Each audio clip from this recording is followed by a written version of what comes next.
Hello, today I'm going to show how to add the button closure to my design and kit that is available on in my Etsy shop, and for me directly. If you want to reach out and message me, I can get you the instructions on how to get a hold of this. This kit itself, the instructions to make the whole bracelet, and all the supplies are included in the kit. I'm just going to do a little video demonstration on how to add the button closure. There are pictures and instructions in the kit. However, this is going to make it a lot easier for some to understand, as it is difficult sometimes to take photographs of each step and to fully understand that. So this is a completed bracelet, but as just for demonstration purposes, if you can see the weave there where it is a form of a knot to hold the button in place. This particular button has 4 large holes and it fits the leather quite nicely. This is what I provide in the majority of my kits. I also do use this style of button because of the silver color goes a little bit better with some of the color options that I have available. Unfortunately, this button here is only available in this antique bronze color. So may use a few different colors or styles or colors of the buttons, just depending on what color of the kit is available. But the process is still the same, no matter what button it is that's used. The process in my kits is going to be the exact same. Here's actually another option. This is a copper button that I actually make to include with this kit, because bronze and silver would be okay with this color combination, but because of the copper beads in it, the copper looks so much nicer. It's just a little bit of a better option. But again, if you can see, it's that same knot that's used on both of these, and I'm going to show you how to do that. Also, the technique for doing this is the same with the thinner bracelets. So if you can see here, the thinner bracelets, which is also another one of the kits that I offer, just has 2 less rows. It is a little bit easier to make. If you haven't made one of these bracelets yet, I would start with the narrower one. It's a little bit easier to hold on to and to kind of understand how the process works. Once you make one of these, the wider one is going to be a whole lot easier. But either way, if you're just drawn to the wider cuff, it is something that you can handle. If you have good reading comprehension and you've made jewelry before, or even if you haven't, it's worth a shot. Now, again, we're going to discuss putting this on the wider cuff today. I'm going to demonstrate that, but this is very similar, and I'll discuss a little bit about that at the very end. So we're going to go ahead and get started. Now, this bracelet everything has been completed. The threads have been woven in, and the only thing that this is needing is the button to be added, the final closure. Now, if you'll notice on this particular bracelet, it does taper down. You do not need to have it taper down. It can just end right here with the last row, the tile, the super duos, and the 8s. If it ends right there, that's fine. However, I prefer it to taper a little bit better. I think it looks a little bit nicer going into the button. The nice thing with this taper down, you can actually go quite far down if you want and continue to taper smaller and smaller. And this also adds some length to the bracelet. So if you happen to need a size bigger than what is provided in the kit that I have, it's nice just to be able to taper down for just the reasons of length as well. So you'll notice when you make this bracelet, you started with 3 pieces of leather. There are going to be 6 tails coming off here. So we're going to split that right in the center and take your button, and it does not matter how you orient this button as your closure. Some of the buttons, this is completely round, so it doesn't make a difference, but this button has a little bit more of a organic oval shape to it. Doesn't matter. You can have the oval go more with the length of the bracelet, or have the oval go across the bracelet. the result is going to be the same. It's going to work fine either way. It depends on what you like. I'm just going to go ahead and start here. You string up 3 of the tails through one side and 3 through another hole. Now all 3 strands are going to be going through the same hole. So if you see that here,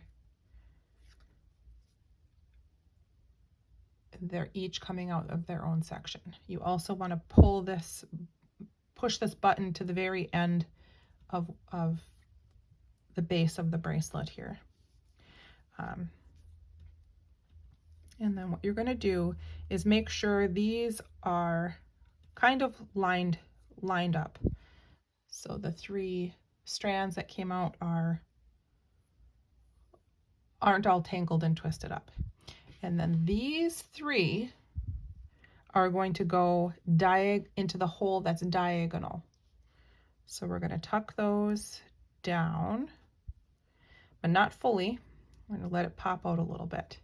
So if you can see that the 3 are just kind of just arcing through those 3 holes. Now what we're going to do is take these 3 and we're going to weave them through the 3 that are arced and down through the hole that's diagonal from where these are coming out. So one at a time.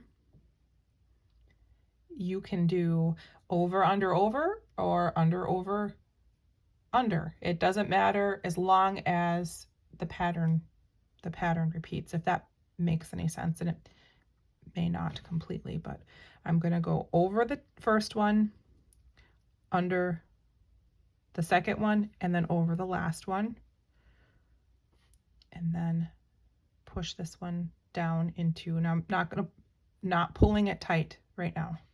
And if the leathers that go the opposite way, if you saw when I did that, it kind of pushed down a little bit, you can pull these back, kind of pop them back up through the buttonhole. Now the next one is going to go the opposite. So we're going to start under and then over this one and under the last one and then through the hole. And we also, again, you want to keep them in order as they're coming out of the hole on the other side. So you can kind of see the weave taking shape a little bit here. Now the final one is going to be the same as what you did with the first one. So it's going to go over and then under the second leather and then over the final leather. Okay. So it does look, when you have it finished here, they're all through, but it does look kind of like a mess. But don't get too upset with that quite yet. What I'm going to do is show you're kind of flip it over and see 3 cords are coming out from one side and 3 are coming from the other side here. We're going to pull them in place little by little and tighten this down. So I'll pull just a couple centimeters, pull this one a couple centimeters, pull this one a couple centimeters, and just kind of go around and pull slowly a little bit at a time. And you can kind of see, like, maybe this one here needs to be pulled a lot tighter. Just keep pulling them all a little at a time. Now the leather that I use in my kits is all Greek leather. The Greek leather is very strong. It is a good quality leather. It holds up really well. So it should be able to take you pulling with your fingers the way that I'm pulling these. You do not need to take a pliers and start pulling with pliers. You really should be able to do this with just finger strength. And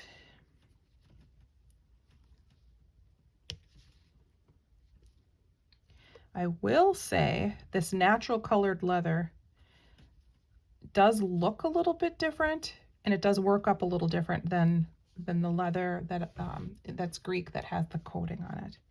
But that knot is the exact same as this knot, but the brown leather that has a coating on it, I personally think it's a little bit easier to pull and it might look a little bit nicer, but at the same time, this natural leather allows the oil from your skin or just in wear, it changes the color a little bit and it's a nice look. So it's just kind of one of the options, but it is the exact same, the same technique. So that knot is on there, that's secure. I mean, the button is not moving anywhere with this. Now, when we add on the back, what we're going to do is we're going to add the crimp covers on each of these strands, and that is going to further secure that this leather stays in place. So what I like to do with these is kind of vary a little bit where each of the crimp covers is going to be, so that there are not, I like them not all to hit at the exact same spot, so I like to plan out a little bit. So I'll, spread it out and start with the outer ones. And this is the front of the bracelet. This is the part that's going to be visible while you're wearing the bracelet. So you want the slit on the crimp cover to be facing the back that nobody can see. You want the front of the bracelet to be the smooth, the nice looking part. So when I go to put these on, I have the crimp cover facing the back side.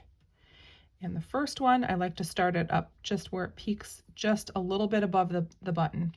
And now if you take the leather and use that to hold the crimp cover down in place, it makes it a little bit easier to crimp it down and to have it be where you want it to. So with a crimp cover, just squeeze a little bit from each direction. You don't want to fully close it this way because then it ends up wanting to pucker. So just give it a gentle squeeze in each direction, tiny bit at a time, and it'll close up really nicely without leaving big dents in your crimp cover either. The other thing with this crimp cover, sometimes it wants to like twist a little bit and not line up, but you can take your pliers and kind of like just squeeze it a little bit that way, and that lined that back up again. That might be hard to see in the video what I did, but that closes that up really nicely. So the first crimp cover is done. Now I'll go and put one on the other end on the same, about the same length that I had this one. Doesn't have to be, it can be a little bit higher, a little bit lower. You can do it however you want.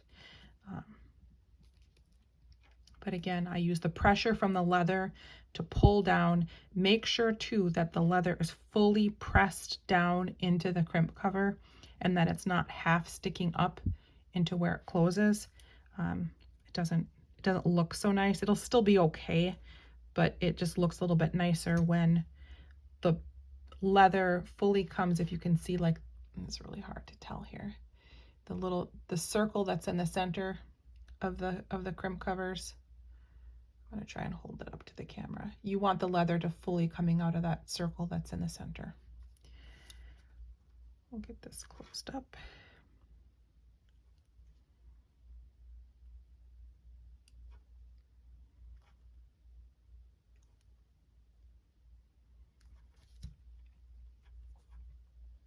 And now for the second one, the second leather in, I like to go just above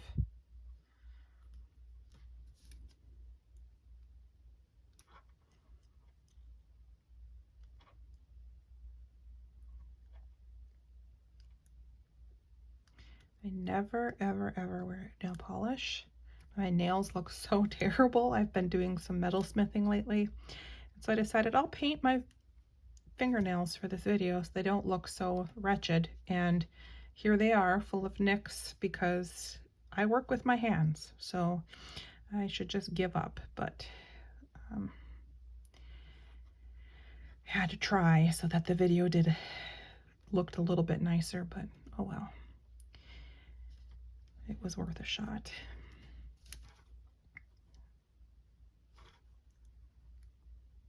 So some of my kits, I like to include the crimp covers in all of the kits that all of the kits for the cuff bracelet, I should specify, because I have other kits available.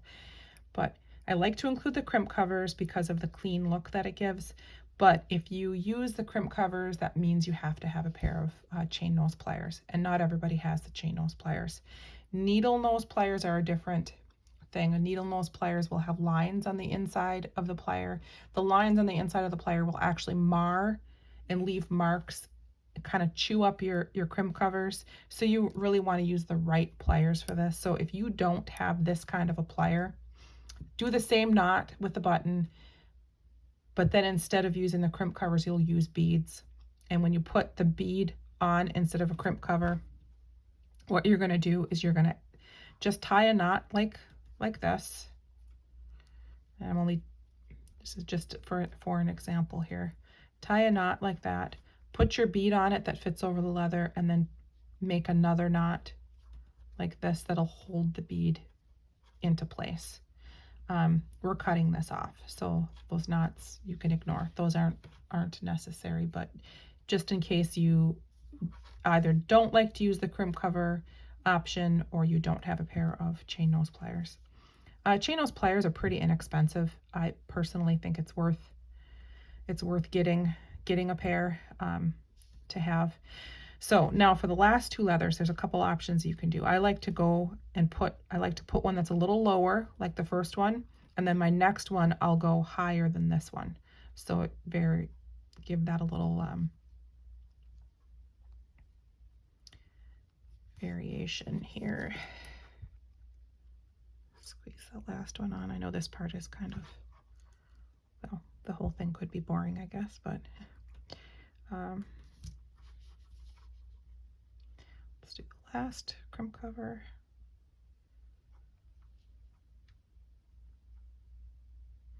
And I am not a professional video maker, as you can tell. My camera is moving a little bit. I do apologize for that. I need to figure out how to do better videos, but I have to say I prefer teaching people in person. I could do class instructions over Zoom. I'm not a fan of recording myself. I hate taking pictures of myself. I hate anything like that. That is really just not my thing at all. So you'll have to give me a little credit.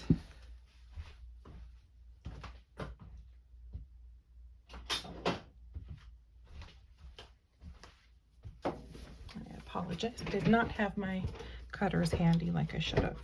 So all the crimp covers are now in place, and what I like to do is just snip it a little bit above each of the crimp covers at an angle, and then I'll angle it one way and then angle it the other way. Now, because I had put these knots here, I'm going to take them out a little bit.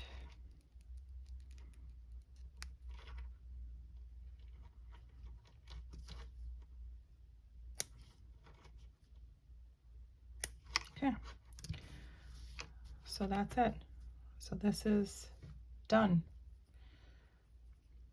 ready to go. And there you go, there's the closure on that. So if you're doing the narrow cuff instead, the narrow cuff only has, if you can see, this wider one uses 3 pieces of leather. This narrow cuff uses only 2 pieces of leather. So what the difference is going to be, because the button is basically the same thing, but it's just a smaller version of the button. This button also has 4 holes, but you have 4 pieces. So instead of 3 leathers coming out of each of of the corners. Instead of 3 leathers coming each of those corners, you're going to have 2. So 2 leathers come out of here, 2 leathers come out of here, and you do the same weave under, over, going diagonally into the other corner, and the same from the other side. So same exact thing, you're just going to do less. And then here I have, just a fewer amount of crimp covers on it, and that's your only difference. Let me know if you have any other questions, or if you need any more help with this, and thank you for watching. Also, if you are interested in purchasing the kit, my shop name on Etsy is Shop Bella Beads. These kits are called a wide leather cuff. I also, when I first designed this kit, it was called the Bonny cuff. I believe that most of them have the word Bonny in the title, Bonny, Bonny cuff. It was named after a friend who was part of the inspiration for this design. Again, this is a pattern that was written by me. This was my design. I have seen others that are similar, but a lot of the patterns do it a little bit different than mine and do not use the same closure that I do. So thank you for your time. Have a great day.